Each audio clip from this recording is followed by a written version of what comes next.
በስመ አብ ወወልድ ወመንፈስ ቅዱስ አሐዱ አምላክ።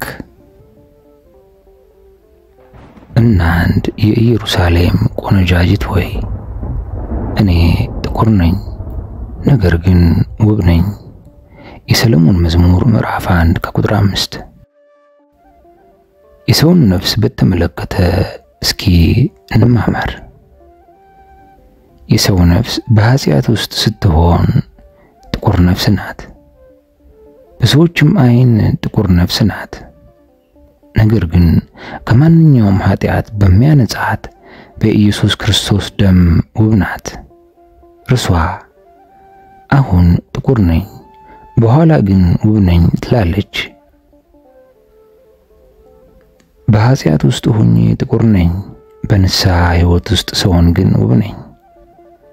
በክፋትና ከእግዚአብሔር በመራቅ በተሞላው ባለፈው ሕይወቴ ጥቁር ነኝ። ከፊቴ በተቀመጠው ተስፋ ግን ውብ ነኝ። በኃጢአት ውስጥ ባለው ሕይወት ይቀጥል የሚል እምነት የለኝም። ይህ ጥቁርነት ለዘላለም ይቀጥላል ብዬ አላምንም። በእግዚአብሔር አርአያና አምሳል የተፈጠርኩ በመሆኔ ውብ እንደሆንኩ አምናለሁ። ይህ ጥቁርነት ለእኔ አዲስ ነው። እኔ በተፈጥሮዬ ከእግዚአብሔር አፍ የወጣው ቅዱስ እስትንፋስ ነኝ። ከእግዚአብሔር አፍ ወጥቶ በእኔ ውስጥ የተቀመጠ ቅዱስ እስትንፋስ ነኝ። የእግዚአብሔር አርአያና አምሳል በመሆኔ ውብ ነኝ። እግዚአብሔር የፈጠረኝ እንዲሁ እንደዚህ አድርጎ ነው። ፀሐይ መልኬን አክስሎታል። መኃልየ 1 ከቁጥር 6። በተፈጥሮ ጥቁር የሆነ ሰው በፀሐይ አይጠቁርም። እነዚህን ሰዎች ጥቁር የሚያደርጋቸው የወረሳቸው የዘር ኃጢአትና ባህሪዎቻቸው ናቸው። ነገር ግን ይህቺ በተፈጥሮዬ ነጭ ነኝ፣ ፀሐይ ግን መልኬን አክስሎታል አለች። ከተፈጥሮዬ ውጪ የሆኑ ምክንያቶች ጥቁር አደረጉኝ። ጥቁርነት የኔ ተፈጥሮ አይደለም። ጥቁርነት የመጀመሪያው አምሳሌ የሆነው የእግዚአብሔር አምሳል አይደለም። እናንተ የኢየሩሳሌም ቆነጃጅት ሆይ እኔ ውብ ነኝ።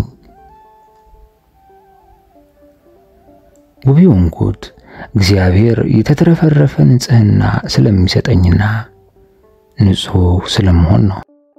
ውብ የሆንኩት እርሱ ስለሚያጥበኝና ከበረዶም የነጻው ስለመሆን ነው። እግዚአብሔር አሁን ባለሁበት ሁኔታ ብቻዬን ስለማይተወኝ ውብ ነኝ። ከነዚህ ቀናት በአንዱ የእግዚአብሔር ጸጋ ይዳስሰኛል። እኔ በማላቀው አንድ ቀን መንፈስ ቅዱስ ይጎበኘኛል፣ በእኔም ውስጥ ይሰራል። ነገር ግን በተስፋ እጠብቀዋለሁ። ጥቁርነቴን እንደማወልቅ ውብም እንደምሆን እርግጠኛ ነኝ። በቀድሞ ኃጢአቴ ጥቁር ነበርኩ። ጥምቀትን ተጠመቅኩ፣ ነጭና ውብም ሆንኩ። ከዚያ በኋላም ፀሐይ አከሰለኝ፣ ቆዳዬም እንደገና ጠቆረ። ነገር ግን ሁለተኛ ጥምቀት ተብሎ ወደሚጠራው ወደ ንስሐ ተመልሼ እገባለሁ። ከዚያም አስቀድሜ እንደነበርኩት ውብ ሆናለሁ። እኔ ጥቁር ነኝ፣ ነገር ግን ተስፋ አልቆርጥም። ከነዚህ ቀናት በአንዱ ከጥቁርነቴ ነፃ እንደምወጣ ይሰማኛል። ጠይቄ ስላላገኘው በመተው ሁኔታ ውስጥም ስለነበርኩ ጥቁር መሆኔ እውነት ነው። እንዲሁም እግዚአብሔር ነፍስን ከተዋት ጥቁር ትሆናለች። ነገር ግን እግዚአብሔርን እንደማየው እርግጠኛ ነኝ። ከብርቱ ስራና ከተወሰነ ጊዜ በኋላ አገኘዋለሁ። እግዚአብሔርንም ውበቱንና ይቅርታውን ይሰጠኛል። እኔም አስቀድሜ እንደነበርኩት ነጭ ሆናለሁ። እናንተ የኢየሩሳሌም ቆነጃጅት ሆይ እኔ ጥቁር ነኝ፣ ነገር ግን ውብ ነኝ። ውብ ሆናችሁ በቅድስናና በንጽህና በጸጋ ውስጥም የምትኖሩ እናንተ አታፊዙብኝ፣ በእኔም አትሳለቁብኝ፣ ጥቁርነቴንም እንደ ኀፍረት አትመልከቱት። ቅዱስ ጳውሎስ ስለ ትዕቢታችሁ ስለዚህ እንደቆመ የሚመስለው እንዳይወድቅ ይጠንቀቅ ይላል። አንደኛ ቆሮንቶስ ምዕራፍ 19 ከቁጥር 12 በማለት ይገሥጻቸዋል። ትዕቢተኞች አትሁኑ፣ እግዚአብሔርን ፍሩ። በእግር ብረት የነበሩትን ሰዎች አስታውሱ።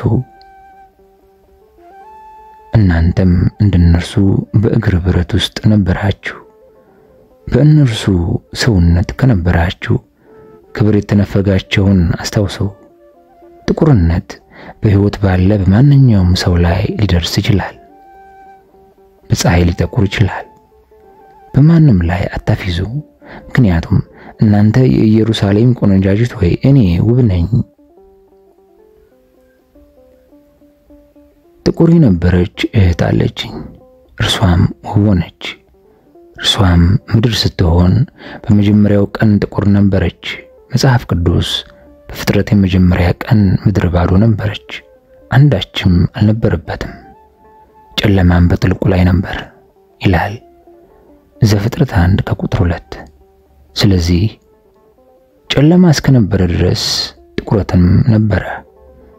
ነገር ግን የእግዚአብሔር መንፈስ በውሃ ላይ ሰፎ ነበር። እግዚአብሔርም ብርሃን ይሁን አለ፣ ብርሃንም ሆነ። ዘፍጥረት 1 ከቁጥር 3። ምድርም ውብ ነበረች፣ እግዚአብሔርም የፈጠረውን ፍጥረት አየ፣ መልካምም እንደሆነ አገኘው ይላል።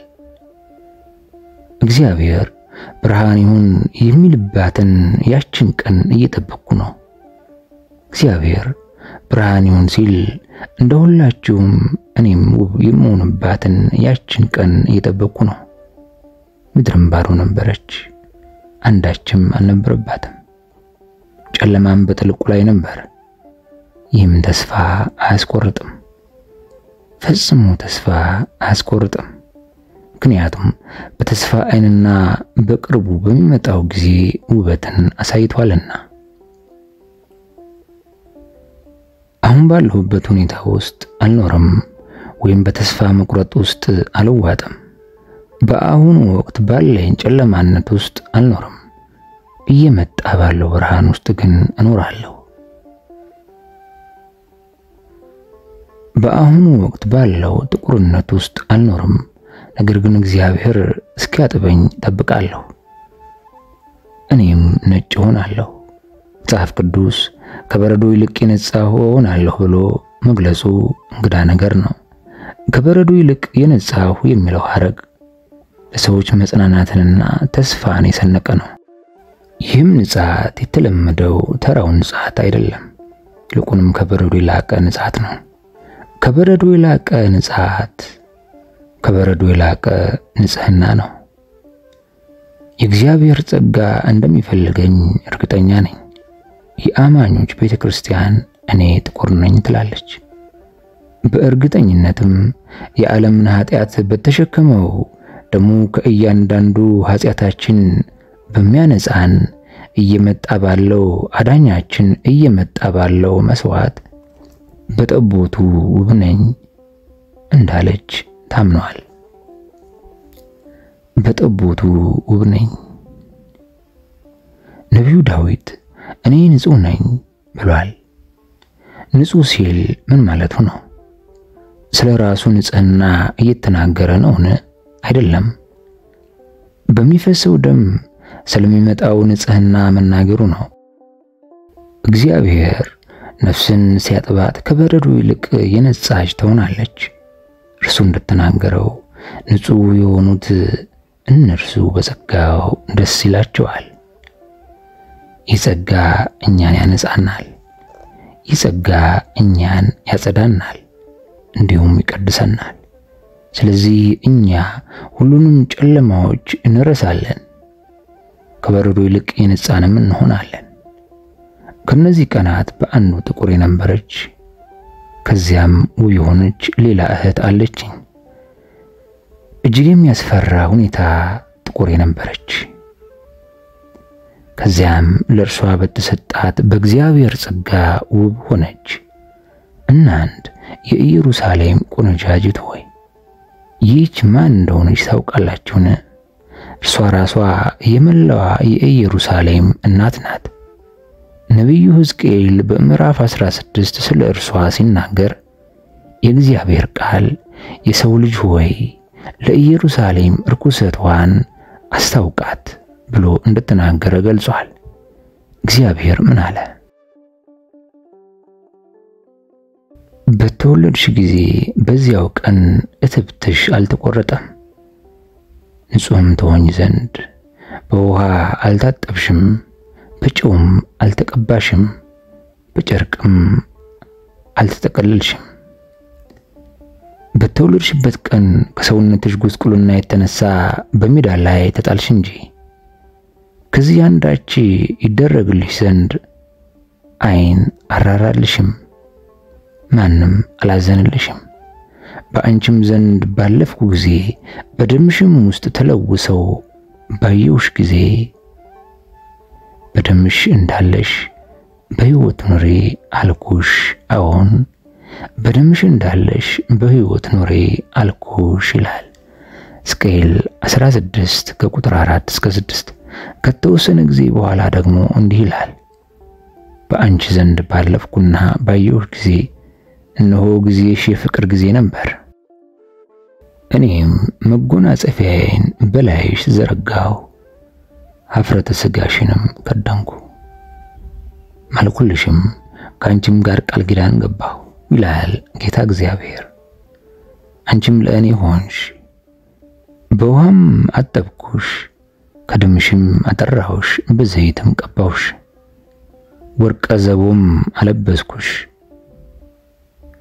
በአቆስጣ ቁርበትም ጫማ አደረኩልሽ፣ በጥሩ በፍታ አስታጠቅኩሽ፣ በሐርም ከደንኩሽ፣ በጌጥም አስጌጥኩሽ፣ በእጆችሽም ላይ አምባር በአንገትሽም ላይ ድሪ አደረኩልሽ፣ በአፍንጫሽም ቀለበትን በጆሮችሽም ጉትቻ በራስሽም ላይ የክብር አክሊል አደረኩ።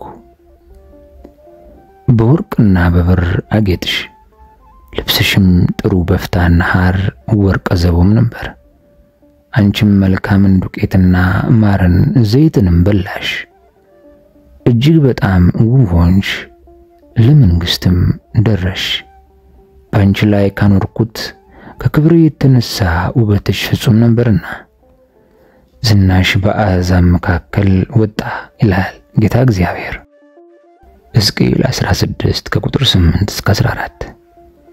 ይህች ጥቁር ሴት በራሷ ደም የተለወሰችና በሜዳ ላይ የተጣለች ነበረች።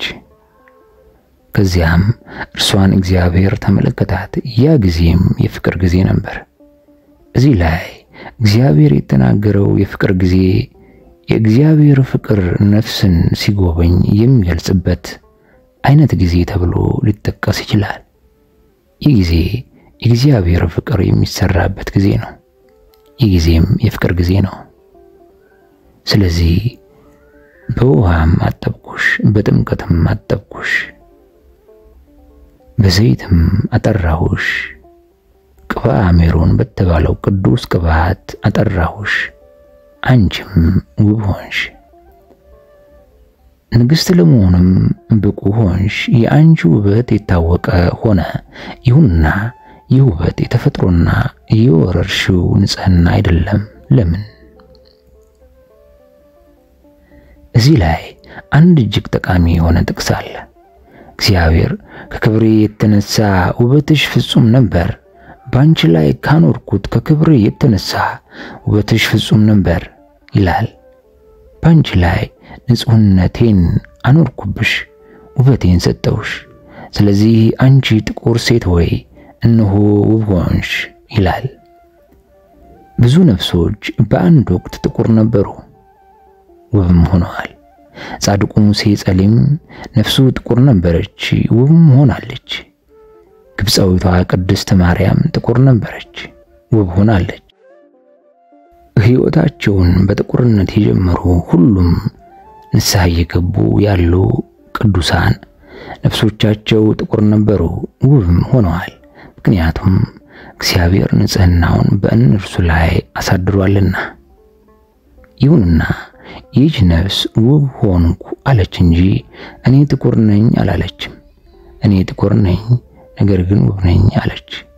እኔ ጥቁር ነኝ ነገር ግን ምንድን ነኝ አለች፣ ውብም ነኝ። በዚህ ውስጥ በተስፋ ትኖራለች። መጻኢውንም ጊዜ በፊቷ እንደተቀመጠ ትመለከታለች። እርሷ እርግጠኛ ናት። ያቺ ነፍስ ምንም ያክል የወደቀች ብትሆንም ይህንን አረፍተ ነገር ከግምት አስገቡ።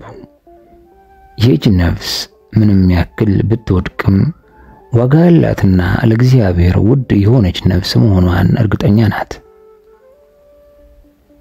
በእግዚአብሔር ዘንድ ዋጋ ያላትና ውድ ናት። ዋጋዋም እጅግ ከፍተኛ ነው። የዚህች የወደቀች ነፍስ ዋጋ የጌታችን የኢየሱስ ክርስቶስ ደም ነው። የተዋበች ውብ ነፍስ። ጥቁር እንደሆኑ አድርጋችሁ የምትመለከቷቸው ነፍሶች ይኖራሉ። እግዚአብሔር ግን ውብ እንደሆኑ አድርጎ ሊመለከታቸው ይችላል። በአማኞች እይታ በአንድ ወቅት ቤተክርስቲያንን ያሳድድ ከነበረው ከተርሴሱ ሳውል የጠቆረ ነፍስ የለም። እግዚአብሔር የሳውልን ነፍስ ተመለከተ። የተመለከተው የሳውልን ጥቁር ነፍስ ሳይሆን የሳውልን ውብ ነፍስ ነበር። ውብ ነፍሱን ተመለከተ። ተመልክቶም ሳውል ሳውል እስከመቼ ትቃወመኛለህ አለው። ወዳጅ ሆይ በቃ ይዣለሁ፣ ከበረዶም ይልቅ የነጻ ትሆን ዘንድ እያጠብኩ ነው። ነገር ግን አንተ ሳሙናውን እየመታና እየወረወርክ ሰፍነጉንም እየወረወርክ ውሃውንም እየደፋ ነው። ንጹህ መሆንን በመቃወም እስከመቼ ትቀጥላለህ? አንተ ብትቃወም እኔ አጥብሃለሁ፣ አካልህ ቀይ እስኪሆን ድረስ አጸዳሃለሁ። በውስጥ ያለውን ሁሉንም ማሳደድንና አመጽን እጠበው። ከዚያም ሳኦል ሆይ ከበረዶ የነጻ ትሆናለህ፣ ከበረዶ ይልቅ የነጻ ትሆናለህ። አንተ ንጹህ ብቻ አይደለም የምትሆነው፣ በጅራፍ በትር እንዲገርፍህና በድንጋይ እንዲወግሩህ እርሱን ፈቅድላችኋለሁ። ደምህ ስለ እኔ ይፈሳል። ደምህ ሲፈስ ለአንተ እዘምራለሁ። በዚህም ከበረዶ የነጻህ ብቻ አትሆንም፣ ከመሰደድ የተነሳ ቀይነት በአንተ ላይ ይፈሳል። አንተም ነጭና ቀይ ትሆናለህ። እናንተ የኢየሩሳሌም ቆነጃጅት ሆይ እኔ ጥቁር ነኝ ነገር ግን ውብ ነኝ።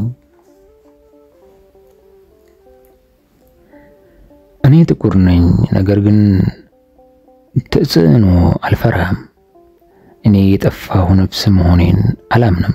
እግዚአብሔር ይመጣል፣ ሱራፌልንም ከመሰዊያው ላይ ፍም እንዲወስዱና በዚያ ከንፈሮችን እንዲጠርጉ ነጽተሃል እንዲሉኝ ያዛቸዋል። እኔ ጥቁር ነኝ ነገር ግን ኢየሱስ ክርስቶስ እንደሚመጣና እግሮችን እንደሚያጠብ ሙሉ ለሙሉ ነጽተሃል እንደሚለኝም አምናለሁ። እኔ ግን ጥቁር ነኝ። አንዲት ጠብታ ደምን ለማግኘት እጄን ዘርግቼ በመስቀሉ አጠገብ ቆሜያለሁ። ይህም ለኔ በቂ ነው። አሁን ግን እኔ ጥቁር ነኝ። ሁልጊዜ ግን ጥቁር አልነበርኩም። ጥቁር ነገር ግን ውብ ነኝ። እኔ ሞቷል ተብሎ እንደታመነው እንደጠፋው ልጅ ነፍሴ የኔ ነፍስ ጥቁር ናት። አባቴ ልጅ ሞቷል ጠፍቶ ነበር አለ፣ እኔ ግን ውብ ነኝ። ሞት በኔ ላይ ምንም ተጽዕኖ የለውም። አባቴ እንደተናገረው የሞትኩ ነፍስ ልሆን እችላለሁ። ነገር ግን ኢየሱስ ክርስቶስ የሚያምንብኝ ቢሞት እንኳን ሕያው ይሆናል አለ። እንዲህ ሲል የተናገረውን ቃል በፊቴ አስቀምጠዋለሁ። የሚያምንብኝ ቢሞት እንኳን ሕያው ይሆናል። እኔ ውብ ነኝ። ለእግዚአብሔር ልበሰብስ እንደምችል ነገሩት። በመቃብር ውስጥ ለ4 ቀናት ቆይቻለሁ፣ ልሸት እችላለሁ። ነገር ግን ይህንን መቃብር ትቼ እንደምነሳ እግዚአብሔርም ወደ ቤት እንደሚያመጣኝና ዳግመኛ ሕያው እንደመሆን አምናለሁ። ምክንያቱም እኔ ውብ ነፍስ ነኝ። እናንተ የኢየሩሳሌም ቆነጃጅት ሆይ እኔ ጥቁር ነኝ፣ ነገር ግን ውብ ነኝ። ኃጢአት ወደ ውጭ አውጥቶ ሊጥለኝ ይችላል። ኃጢአት በውጭ ማንነቴ ላይ ዘር ሊዘራብኝ ይችላል። የእግዚአብሔር ፍቅር ግን ከውስጤ በጥልቀት አለ። በእኔ ላይ የተበተነው ኃጢአት ለእኔ እንግዳ እንደሆነ እኔም ለእርሱ እንግዳ እንደሆንኩኝ ይሰማኛል። እናንተ የኢየሩሳሌም ቆነጃጅት ሆይ ኢየሱስ ክርስቶስን እንደከዳው እንደ ቅዱስ ጴጥሮስ ከውስጤ ያለችው ነፍሴ ነጭና ውብ ናት። እርሱ ክርስቶስን ክዶታል። ከዚህም በተጨማሪ ቅዱስ ጴጥሮስ ፈርቷል የሚሉትን ሰው እንደማይቃወም ተናግሯል። ፈርቶና ደንግጦ ነበር የምትሉትን ሰው አላውቀውም ብሎ ምሏል። በእያንዳንዱ ሰው ፊት ጥቁር ነፍስ ነበረች። ነገር ግን የጴጥሮስ ነፍስ እናንተ የኢየሩሳሌም ቆነጃጅት ሆይ እኔ ጥቁር ነኝ፣ ነገር ግን ውብ ነኝ ብላለች። የተወደዳችሁ ክርስቶስን ከካዳችሁትና ይህን ሰው አናውቀውም ካላችሁ እንዴት ውብ ልትሆኑ ትችላላችሁ? እኔ ውብ ነኝ፣ ምክንያቱም በእያንዳንዱ ሰው ፊት ለጌታችን ጌታ ሆይ አንተ ሁሉን ታውቃለህ፣ እንደወደህ አንተ ታውቃለህ ብዬ ነግረዋለሁ። ዮሐንስ ወንጌል ምዕራፍ 21 ቁጥር 17 ላይ ጌታ ሆይ አንተ ሁሉን ታውቃለህ፣ እንደምወድህ አንተ ታውቃለህ። ነገር ግን ክህደቱና መሐላው ምንድነው? ይህን የምታደርገው ውጫዊውና ጥቁሯ ነፍስ ናት። ፍቅር ደግሞ ውስጣዊዋና ነጯ ነፍስ ናት። እኔ ማለት በአንድ ሰውነት ውስጥ ያለው ሁለት ነፍስ ነኝ። አንደኛዋ ነፍስ በውጭ ባለው ክፋት ጠፍታለች፣ ጥቁርም ሆናለች። ከውስጥ ያለችው ሌላኛዋ ነፍስ እናንተ የኢየሩሳሌም ቆነጃጅት ሆይ እኔ ውብ ነኝ እያለች ነጭ ናት። ነገር ግን ይህችን ጥቁር ነፍስ መጣል እፈልጋለሁ፣ ምክንያቱም ይህች ነፍስ ለእኔ እንግዳ ናት። እኔ ከእርሷ አይደለሁም፣ እርሷም ከእኔ አይደለችም። ጌታ ሆይ እኔ ያንተ ነኝ። በውስጤ እግዚአብሔር ይመለክ ነበር፣ እግዚአብሔርም በውስጤ ይኖር ነበር። እንደ ሰሎሞን ቤቶችና እንደ ቄዳር ድንኳኖች ጥቁርነት የውጊያ ጥቁርነት ነው። መንጻትም የድል መንጻት ነው። ጥቁርነት በሰዎች በዓለምና በሰይጣን ቁሳዊነት ተፈጽሞ የነበረ ሲሆን ውበቱ ደግሞ እግዚአብሔር በውስጥ ሆኖ የፈጸመው ነው። አንድ ፍላስፋ በአንድ ሰውነቴ ውስጥ ሁለት ሰዎች ያሉ ያክል እስኪሰማኝ ድረስ ከራሴ ጋር እታገል ነበር ሲል ተናግሯል። አንደኛው ይገፋኛል፣ ሌላኛው ያስቆመኛል። ጥቁርና ውብ ይህ በምድር ላይ እየወደቁ እየተነሱ ኃጢአት እየሰሩ ንስሐ እየገቡ እያጠፉና እየተዘዘቱ እንዲሁም እግዚአብሔርን ሲፈልጉ አንዳንድ ጊዜ እያገኙት አንዳንድ ጊዜም እያጡት የሚታገሉ ነፍሳትን ያመለክታል። እነዚህ ሰይጣን በቻለው መንገድ ሁሉ እያሯሯጣቸው በትግል ላይ ያሉ ነፍሳት ጥቁር ሊመስሉ ይችላሉ፣ ነገር ግን ውብ ነፍሳት ናቸው። በትግላቸውና በሽሽታቸው እንዲሁም በውድቀታቸውም እንኳን ውብ የሆኑትን እግዚአብሔር በዚህ ሁኔታቸው ፈጽሞ አይጥላቸውም። ይህን ልክ ተዋጊንና በጠላት የተጠቃ ወታደርን ይመስላል። የዚህ ወታደር ደም ይፈሳል፣ የተወሰነ የሰውነት አካሉም ሊቆረጥ ይችላል። ሰዎች ይህን የቆሰለውን የተወሰነ የሰውነት አካሉ የተቆረጠውንና ደሙ የፈሰሰውን ነገር ግን መሳሪያውን እንዳነገበ ያለው ወታደርን ይመስላል። ነፍሱንም ጥቁር እንደሆነች አድርገው ይመለከቷታል። ነፍሱ ግን እኔ ጥቁር ነኝ፣ ነገር ግን ውብ ነኝ ትላለች። ፀሐይ አክስሎኛል፣ ነገር ግን ለእግዚአብሔር ያለኝን ታማኝነትም ሆነ ከቅድስና ጋር ያለኝን ትስስር አልተውኩም። እኔ ጥቁር ነኝ፣ ነገር ግን ውብ ነኝ። ነፍሳት በጸጋና በተስፋ በሚናፍቁት በእግዚአብሔር ፍቅርም ይኖራሉ። በየጊዜው አንድ ሰው በጠፋ ሕይወት ውስጥ ይኖራል፣ ነፍሱንም ጥቁር ሆና ያገኛታል።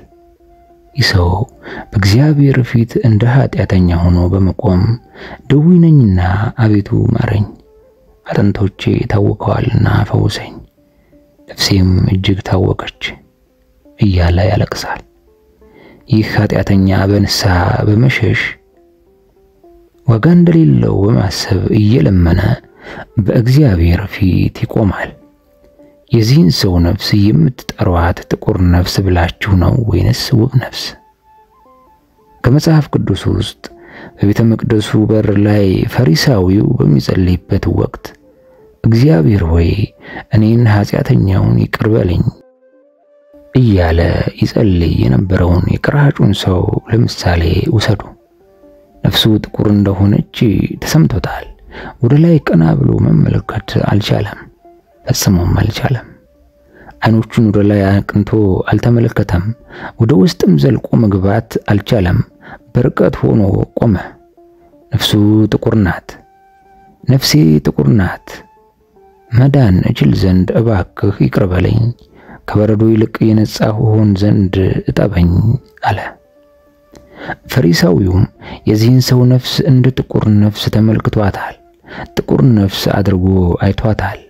ወደዚህ ሰው እየጠቆመም እግዚአብሔር ሆይ እንደሌላ ሰው ሁሉ ቀማኞችና አመፀኞች አመንዝሮችም ወይም እንደዚህ ቀራጭ ስላልሆንኩ አመሰግንሃለሁ አለ። ጥቁር ነፍስ እንዳለው እንደዚሁ ቀራጩ ሰው ስላልሆንኩ አመሰግናለሁ። ይህ ቀራጭ በእግዚአብሔር ፊት ውብ ነፍስ አለችው፣ ንጹህ ሆኖ ተመለሰ። መላእክት የቀራጩን ነፍስ ሲመለከቱ እናንተ የኢየሩሳሌም ቆነጃጅት ሆይ እነሆ ጥቁር ነገር ግን ውብ ነፍስ ናት እያሉ እርስ በርሳቸው ይነጋገራሉ። አንተ ፈሪሳዊ ሆይ ይህች ነፍስ ካንተ ነፍስ ይልቅ ውብ ናት። አንተ በሳምንት 2 ጊዜ የምትጾምና ገንዘብን በሙሉ የምትሰበስብ ነህ። ይሁንና የቀራጩ ነፍስ ጥቁር ነገር ግን ውብ ናት፣ ከአንተም በበለጠ የተዋበች ናት። ጥቁር ነገር ግን ውብ ናት። የሌላኛውም ሰው ነፍስ ጥቁር ነገር ግን ውብ ናት። ይህችም ነፍስ በቀኝ በኩል የተሰቀለው ወንበዴ ነፍስ ናት። መጽሐፍ ቅዱስ የእርሱ ነፍስ ጥቁር ናት ቢልም ኢየሱስ ክርስቶስን በተመለከተም በወንበዴዎች መካከል ሰቀሉት ቢልም ነፍሱ ውብ ናት። በተጸጸተ ጊዜ ኢየሱስ ክርስቶስ ዛሬ ከእኔ ጋር በገነት ትሆናለህ አለ። እንዳለውም ወደ ገነት ከኢየሱስ ክርስቶስ ጋር ቢገባም እስከዛሬም ድረስ እኛ በቀኝ በኩል የተሰቀለው ወንበዴ እያል እንጠራዋለን። ወንበዴ እያል መጥራታችንን አቁመናልን? በቀኝ በኩል የተሰቀለው ወንበዴ እያል መጥራታችንን ቀጥለናል። ወንበዴ የሚለው ቃል ጥቁርነቱን ሲያመለክት፣ ቀኝ የሚለው ቃል ደግሞ ውበቱን ያመለክታል። በቀኝ በኩል የተሰቀለው ወንበዴ ነፍስ ሁሉንም አይሁዳውያንን ከተመለከተች በኋላ እናንተ የኢየሩሳሌም ቆነጃጅት ሆይ እኔ ጥቁር ነኝ ነገር ግን ውብ ነኝ ብላ ዘመረች። እናንተ የኢየሩሳሌም ቆነጃጅት ሆይ እኔ ጥቁር ነኝ ነገር ግን ውብ ነኝ። ዘማዊቷ ረዓብ ጥቁር ነገር ግን ውብ ነበረች። በሁሉም ሰው አይኖች እርሷ ጥቁር ነበረች። በመላው መንደር የታወቀች ኃጢአተኛ ሴት ነበረች። በእግዚአብሔር አይኖች በኢያሪኮ ካሉ ነፍሶች ሁሉ ይልቅ ውብ ነበረች።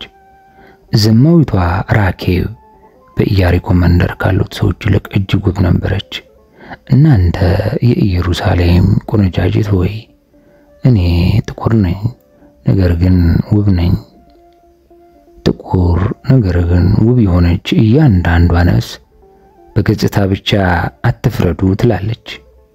ገጽታችን አይታችሁ ብቻ አትፍረዱ፣ ገጽታዎች እውነት ፈጽመው አይናገሩም። ነቢዩ ዳዊት በወንድሞቹ ዓይን እጅግ የተናቀና ደካማ ነፍሱም ጥቁር የሆነች ነበር። እጅግ የተናቀ ወጣትና ገና ያላደገ ነበር። በእርግጥም በወንድሞቹ ዓይን እንደዚህ ነበር የሚል እርሱ ማን ነው? እርሱም እኔ ከወንድሞቼ ታናሽ ነኝ፣ በእናቴም ሰዎች ዘንድ የተናቁ ነበር። ያ ማለት ምን ማለት ነው? ወንድሞቼ የእኔ የበላይና ከኔ የተሻሉ ነበሩ። እግዚአብሔር ግን በእነርሱ ደስ አላለውም። እናንተ ኢየሩሳሌም ቆነጃጅት ሆይ እኔ ጥቁር ነኝ፣ ነገር ግን ውብ ነኝ። በርካታ ጥቁር ነፍሶች አሉ። በተመሳሳይ ጊዜም ውብ የሆኑ በርካታ ነፍሶችም አሉ። እግዚአብሔርን ከውስጣቸው የሚወዱና ከውጭ ካለባቸው ደካማነት የተነሳ ንስሐ የሚገቡ ሁሉም ነፍሶች ጥቁር ነገር ግን ውብ ነፍሶች ናቸው። አንድ ኃጢአት ስትፈጽሙ በዚያም ኃጢአት ውስጥ ስትቀሩና በዚያ ኃጢአት እንድትቀጥሉ ስትበረታቱ በግዴለሽነትም ስትኖሩ ጥቁር ነገር ግን ውብ ናችሁ ማለት አይደለም። ኃጢአትን በመቃወም የምትንቀሳቀስና የምትጋፈጥ በኃጢአት ላይ የምታምጽ እንዲሁም የጨለማን ኃይላት በመቃወምና የዚህን ዘመን ገዢዎች በመጋፈጥ የጌታችንን መንፈሳዊ ውጊያዎች የምትዋጋ ነፍስ ጥቁር ነገር ግን ውብ ነፍስ ናት። የንጹሃን ነፍሶች ንጹህ ሆነው አይወለዱም። የንጹሃን ነፍሶች ሁልጊዜም ንጹህ አይደሉም። በእርግጥ አንዳንዶቹ ንጹህ ሆነው ተፈጥረው ያንኑ ይዘው ይቀጥላሉ። አንዳንዶቹ ደግሞ ለተወሰነ ጊዜ ጥቁር ሆነው ይኖሩና ውብ ይሆናሉ። እናንተ የኢየሩሳሌም ቆነጃጅት ሆይ እኔ ጥቁር ነኝ፣ ነገር ግን ውብ ነኝ። እግዚአብሔር ከእያንዳንዱ ዘርና ከእያንዳንዱ የሰው መልክ ለራሱ መርጦ ይወስዳል። እነዚህ ሰዎች ምን ይላሉ? እነዚህ ሰዎች ነገር ግን እግዚአብሔር ጥበበኞችን እንዲያሳፍር የዓለምን ሞኝ ነገር መረጠ። ብርቱም ነገር እንዲያሳፍር እግዚአብሔር የዓለምን ደካማ ነገር መረጠ። እግዚአብሔር የሆነውን ነገር እንዲያጠፋ የዓለምን ምናምንቴ ነገር ተናቀኑም ነገር ያልሆነውም ነገር መረጠ። አንደኛ ቆሮንቶስ ምዕራፍ 1 ቁጥር 27 እስከ 28 ሞኝ ደካማና ምናምንቴ የሆኑት የእነዚህ የሁሉም ሰዎች ነፍሳት እናንተ የኢየሩሳሌም ቆነጃጅት ሆይ እኔ ጥቁር ነኝ ነገር ግን ውብ ነኝ እያሉ ይጮኻሉ። እንደ ሞኝ ወይም እንደ አንድ ደካማ አታስቡኝ። እኔ ከእናንተ የበለጠ አዋቂና ኃያል ነኝ፣ ውብ ነኝ፣ በእርግጥ ደካማ ነኝ። ነገር ግን በእግዚአብሔር ኃይል እሰራለሁ። እኔ ደንቆሮና ጥቁር ነኝ፣ ነገር ግን በእግዚአብሔር ዕውቀት አስባለሁ። እኔ ከምንምና ካለመኖር ወደ መኖር የመጣው ነኝ። ነገር ግን እግዚአብሔር ህልውና ሰጠኝ። እርሱ ህልውናውን ሰጠኝ። በአንድ ወቅት ከመሬት በላይ በእግዚአብሔር እጅ ተወስዶ የነበረ የምድር አካል የእግዚአብሔር እስትንፋስ ሲጨመርበት በዓለም ፊት እኔ ጥቁር ነኝ ነገር ግን ውብ ነኝ በማለት መዘመር ጀምሯል። እኔ ጥቁር ነኝ፣ በትቢያ ውስጥ ነበርኩ፣ በቆሻሻ ስፍራ ከተቀመጡት ድሆች አንዱ እኔ ነበርኩ። እግዚአብሔርም ውበቱን በእኔ ላይ አፈሰሰብኝ።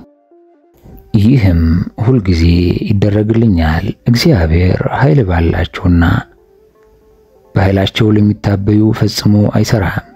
ስለዚህ ለነዚህ ሰዎች ታላቅነትን አይልክላቸውም። ነገር ግን በደካሞችና በችግረኞች በተረሱትና በተተውት በድሆችና ባደፉት ከትቢያም በተነሱት ላይ እግዚአብሔር ይሰራል።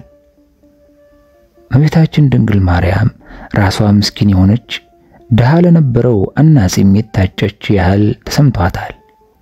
ሰዎች ይመለከቷታል፣ ነገር ግን ትኩረት አይሰጧትም ነበር። በመንደሩ ውስጥ የተናቀች ደካማ ክብር የሌላት በቤተልሔም ከሚገኙ ከኢየሩሳሌም ቆነጃጅትም ታዳጊ ሆና ትቆጠር ነበር። በናዝሬት ከተማ ክብር የሌላቸው እንኳን ሳይቀሩ ከናዝሬት መልካም ነገር ይወጣልን እያሉ ይሉ ነበር። የናዝሬት መንደር በኢየሩሳሌም ቆነጃጅት ፊት ቆማ እናንተ የኢየሩሳሌም ቆነጃጅት ሆይ እኔ ጥቁር ነኝ ነገር ግን ውብ ነኝ ትላቸዋለች። በእናንተ ዘንድ ያለኝ ስም ጸያፍ ነው፣ ነገር ግን በእግዚአብሔር ዓይኖች ውብ ነው። በሌላ ቦታ አንድ ሰው ይህንን መዝሙር ሊዘምር ይችላል። ያ ቦታም ግርግም ሊሆን ይችላል። በግርግሙ የተነገረው ምን ነበር? የተነገረው ውበቱ ነው ወይስ ዕውቀቱ? ወይንስ ለሰዎች ያለው ዋጋ ምን ያህል ነበር? ግርግሙ በመላው ዓለም ፊት ቆሞ እናንተ የኢየሩሳሌም ቆነጃጅት ሆይ እኔ ጥቁር ነኝ ነገር ግን ውብ ነኝ ይላል። ከግርግም የበለጠ ጥቁር ነገር አለን? ምንኛ ጠባብና ቆሻሻ ስፍራ ነው። ነገስታት፣ መሪዎችና አስተዳዳሪዎች ከዚህ ግርግም በረከት ለመቀበል ወደዚህ ግርግም ከተለያዩ ሀገራት መጥተዋል። እናንተ ከዚህ ግርግም በረከት አግኝታችኋል።